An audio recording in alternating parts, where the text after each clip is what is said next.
ಹೀಗೊಮ್ಮೆ ಕರುಣೆಗೂ ಕರ್ಮಕ್ಕೂ ಸ್ಮಶಾನದಲ್ಲಿ ಕಾಳಗ ನಡೆದಾಗ ಅಲ್ಲೇ ಮಲಗಿದ್ದ ಶವ ಹೀಗೆ ನುಡಿಯಿತು: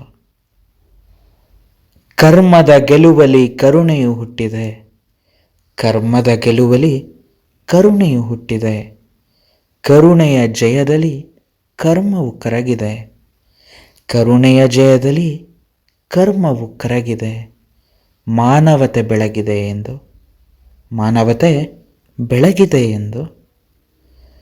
ಕರುಣೆಯ ಕಾಣಿಕೆಯದು ಪ್ರೇಮಸ್ವರ, ಕರುಣೆಯ ಕಾಣಿಕೆಯದು ಪ್ರೇಮಸ್ವರ, ಮೌನ ರಾಗಕ್ಕೂ ಶಬ್ದದುಸಿರಾಟಕ್ಕೂ ಮಾನವತೆಯ ಒಳಜೀವದಿ ಕರುಣಿಸುವ ಭಾವವರ, ಮೌನ ರಾಗಕ್ಕೂ ಶಬ್ದದುಸಿರಾಟಕ್ಕೂ ಮಾನವತೆಯ ಒಳಜೀವದಿ ಕರುಣಿಸುವ ಭಾವವರ, ಮನವ ಕಾಪಾಡುವ ಭಾವವರ ಎಂದು.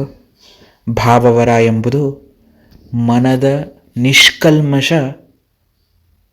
ಮಾತೃ ಹೃದಯದಿಂದ ಹೊರಡುವ ಕರುಣೆ. ಮನಸ್ಸು ನಿರ್ಮಲಾಂತಃಕರಣವನ್ನು ಹೊಂದಿದಾಗ ಮಾತ್ರ ಅಂತಹ ಕರುಣೆ ನಮ್ಮಲ್ಲಿ ನಿಷ್ಪನ್ನವಾಗಲಿ ಜಾಗೃತವಾಗಲಿ ಆಗೋದಕ್ಕೆ ಸಾಧ್ಯ.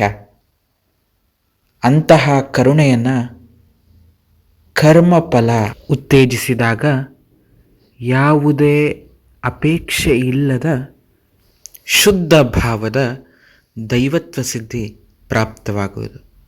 ಅಂತಹ ಭಾವ ನಮ್ಮೆಲ್ಲರಲ್ಲಿ ಆ ಶವ ನುಡಿದಂತೆ ಜಾಗೃತವಾಗಲಿ ಎಂಬುದು ಈ ಕವನದ ಆಶಯ. ಎಲ್ಲರಿಗೂ ಅನಂತ ಅಭಿವಂದನೆಗಳು. ಪೂರ್ಣಿಮಾ ತನಯ.